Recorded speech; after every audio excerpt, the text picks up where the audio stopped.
AFC North. Let's go there. We're going with the Steelers.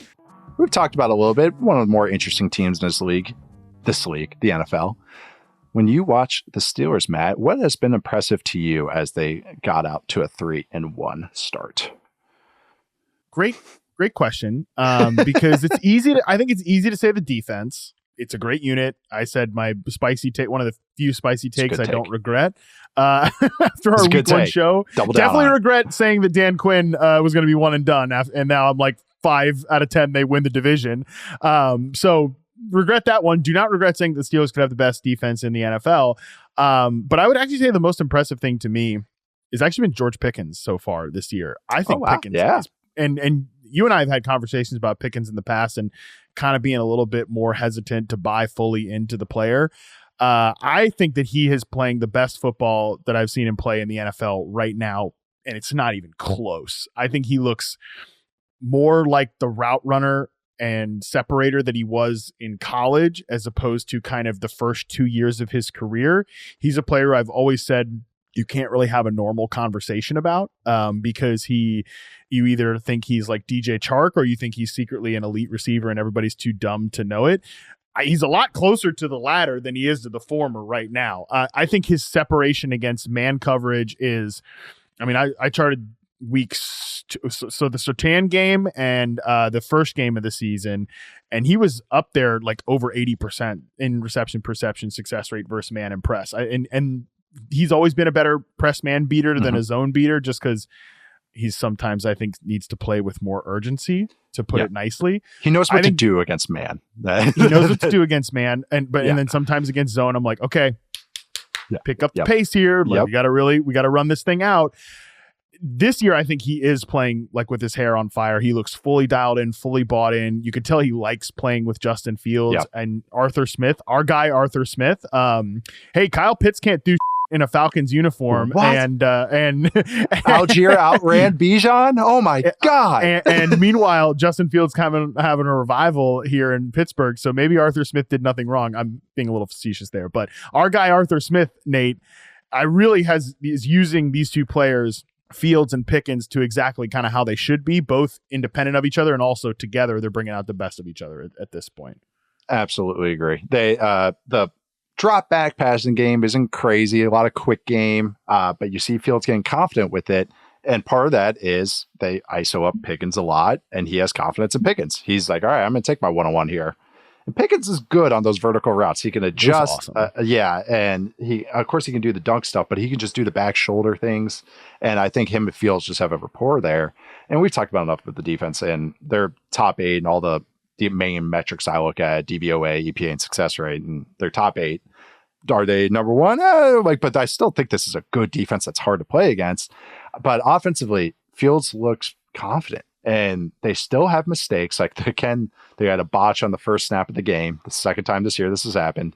But they cleaned it up pretty much. Like, their penalties have gone down each week. They, until the fourth quarter, Zack Frazier, snapped one early. They didn't have a lot of operation mistakes, which was kind of hindering some of their offensive stuff the first couple of weeks. And I think Zack Frazier's a star at center. I think he's might be a Pro Bowler as a rookie.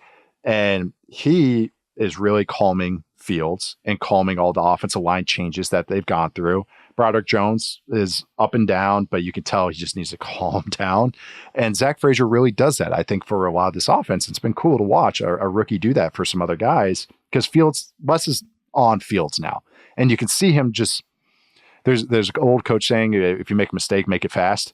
And he at least is like, he's doing everything fast, but it's not frantic. And that was always in Chicago. He felt frantic, limbs going everywhere, head going everywhere. And now it's like, when he's like, all right, that guy's not open, you could see the wheels turn and go, I should start scrambling. Like, as opposed to like bounce around, jump around the pocket. Like in doing, should I throw this? Should I check it down?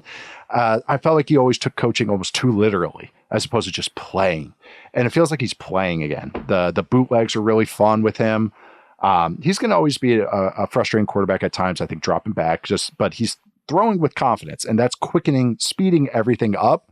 And I think it's making just everything more cohesive. It's been fun to watch. That aspect of this Steelers offense has been almost more positive than the run game, which is what I was excited about. I'll say the negatives is for me, Najee Harris kind of doesn't look good, and they give him a lot of touches, and that's a big problem if you're giving him a lot of touches, and that's the baseline of the offense. Jalen Warren being hurt is an issue. It's bigger than you would think. In the offseason.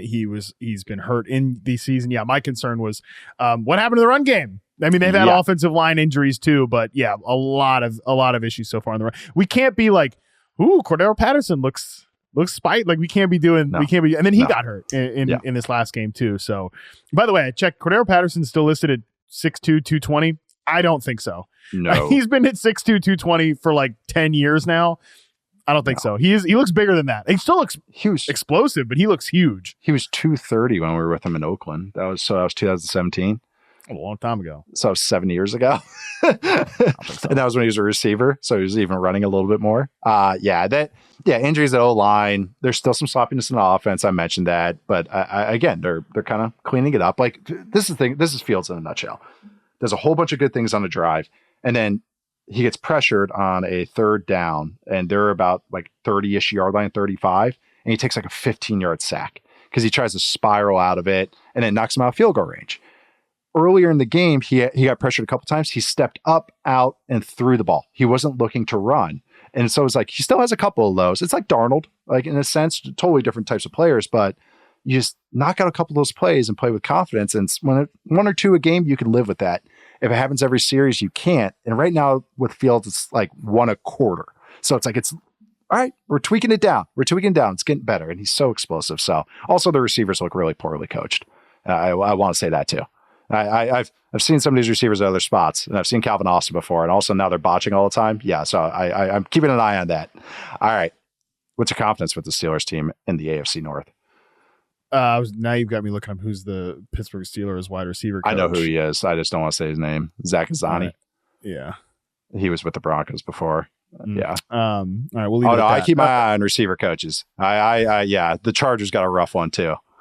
I know that one. I know off the top of my head, which is not a good thing. I keep my eye on these guys. I honestly, I would say another 5 here, just because I think it's like 50. Well, I think it's like 50-50 that it's either them or the Ravens. So yep, yeah, that's where I'm at. It's just them and the Ravens.